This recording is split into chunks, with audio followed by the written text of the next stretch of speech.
Minglaba, welcome from ERB Knowledge Hub. Today as our second topic, we will play why to business need ERB. Okay, ဒီနေ့မှာပြပြပေးမယ့်အကြောင်းအရာလေးကတော့ပေါ့နော်။ဘာကြောင့် ERB software ကို business တွေကလိုအပ်တာလဲပေါ့နော်။ Okay ဟုတ်ပြီအဲ့ဒါဆိုရင်တူတူလေ့လာကြည့်လိုက်ကြရအောင်ပေါ့နော်။ Okay ဒီမှာဆိုလို့ရှိရင်သူက business တွေအများကြီးကတဲ့ဒီ different system တွေ Excel file တွေစတဲ့နေရာတွေကနေပြီးတော့မှသူတို့ရဲ့ data တွေကို manage လုပ်ကြရတယ်။အဲ့လိုလုပ်တဲ့အတွက်ကြောင့်မို့လို့ဒီအမှားယွင်းတွေဖြစ်တဲ့ data duplicate ဖြစ်တဲ့ကိစ္စတွေပြီးရင်ဒီလိုဆောင်တဲ့ project တွေမှာနေကိုရတယ်ပေါ့နော်။ ERB ကိုဒါမသုံးဘူးဆိုလို့ရှိရင် data တွေကများပြားရှုပ်ထွေးပြီးတော့ report တွေလွှဲမှားတယ်ပြီး manual လုပ်ရတဲ့ကိစ္စတွေများတယ်ပေါ့နော်။သုံးရတဲ့ device တွေများတယ်ဒါမျိုးအခက်အခဲလေးတွေရှိတယ်ပေါ့နော်။အဲ့တော့ ERB ကိုဒါအသုံးပြုမယ်ဆိုလို့ရှိရင်ဘယ်လိုအကျိုးကျေးဇူးလေးတွေရလာလဲ။ဘာကောင်းကျိုးလေးတွေဖြစ်လာလဲပေါ့နော်ဆက်ကြည့်လိုက်ကြရအောင်ဒီမှာ ERB ကတဲ့သူက CS တွေပါချီတွေ inventory တွေ account တွေစတဲ့မတူညီတဲ့ department တွေက data တွေကိုသူက system တစ်ခုတည်းမှာ integrate ပေါင်းစည်းပြီးတော့လှုပ်ဆောင်ပေးတယ်အဲ့လိုလုပ်ပေးတဲ့အတွက်ကြောင့်မို့လို့ဒီမိမိတို့ရဲ့ business တွေက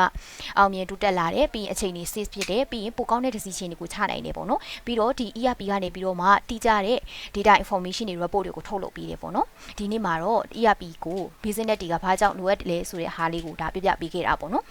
နောက်ထပ်လည်းဒီလို ERB software နဲ့သက်ဆိုင်တဲ့ knowledge တွေကို share လုပ်ပေးမှာဖြစ်တဲ့အတွက်ကြောင့် like and follow လေးလုပ်ပေးကြပါအောင်ရှင် we will continue to share more knowledge related to ERB software so please like and follow our page to stay updated